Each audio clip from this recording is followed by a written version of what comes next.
Bonjour à tous. Vous avez déjà effectué un trail d'une plus courte distance et maintenant vous êtes amené à pousser un petit peu plus votre objectif et votre défi.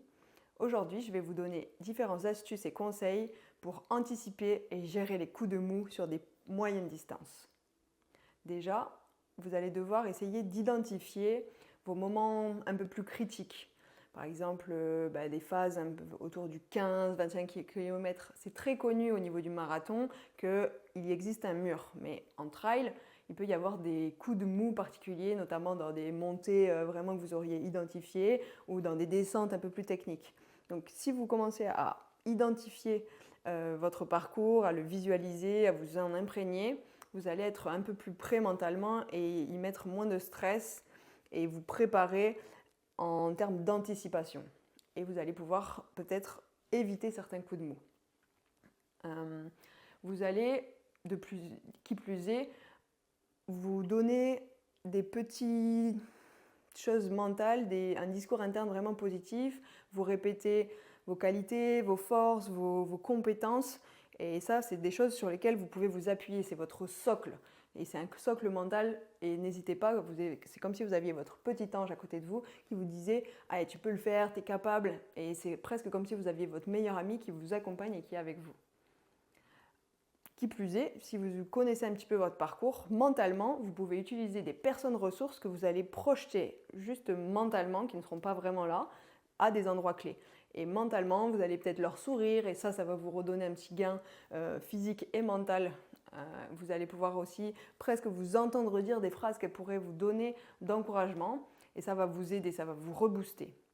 Et un élément essentiel, c'est aussi de vous fixer des micro-objectifs par étape dans votre parcours. Par exemple, si vous avez un coup de mou qui apparaît, je me fixe d'aller au moins jusqu'au prochain ravito et de voir comment ça va se passer. Souvent, les coups de mou s'effacent et vous pouvez repartir de plus belle si vous laissez le temps que ça se passe. Vous allez peut-être manger, vous soufflez un petit peu et vous recentrez.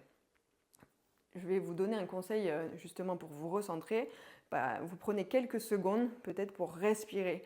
Et la respiration en 4-4 va être assez impactante. Vous inspirez pendant 4 secondes et vous soufflez pendant 4 secondes. Vous répétez plusieurs fois pour vraiment vous faire un reset et repartir de plus belle. Il existe aussi, par exemple, une technique mentale qui marche assez bien, c'est le switch. Donc cette technique, c'est vraiment, on coupe avec ce qui s'est passé avant, avec des ressentis un petit peu négatifs, des pensées négatives, et tac, on va s'ancrer un stop pour repartir. Par exemple, juste de serrer le poing quelques secondes et d'ancrer ce point-là, ce mouvement à un mot qui va vous relancer. Allez, ou j'y vais, je peux, des choses un peu positives. Et ça, si vous le créez, vous répétez ce message avec le geste, le mot, la sensation, les émotions, plus vous allez vous entraîner régulièrement dans votre préparation, pour le jour J, vous allez savoir l'utiliser. Vous aurez juste à serrer ou juste à repenser à ces sensations que hop, ça va vous rebasculer dans autre chose. Donc vraiment, on switch.